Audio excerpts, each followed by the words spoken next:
তোরা শুধু বাজে সেলিব্রেশন করতেই পারবি, ম্যাচ জিততে পারবি না। জিম্বাবুয়ে বোলারকে ধুয়ে দিয়ে একই বললেন সাকিব আল হাসান। জানতে সম্পূর্ণ ভিডিওটি না টেনে দেখুন।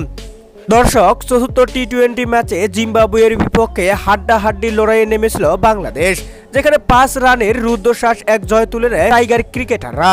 যেখানে টাইগার ক্রিকেটাররা 10 ওভারে 0 উইকেটে 90 রান করার পর একের পর এক যেন উইকেট হারাতে থাকে। যেখানে তাদের ইনিংস গিয়ে থেমেছে 19.5 ওভারে।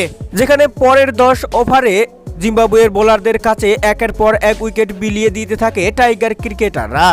আর এমন মুহূর্তে উইকেট পেয়ে জিম্বাবুয়ে বোলার সবাইকে অবাক করে দিল।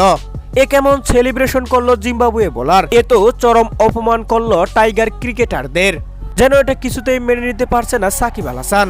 ভাবতেই পারেনি তারা এভাবে অপমান করবে বাংলাদেশকে। তাই তো ম্যাচ শেষে সাকিব আল হাসান বলেন, তোরা শুধু বাজে সেলিব্রেশন করতেই পারবি, তোদের ম্যাচ জেতার সামর্থ্য নাই।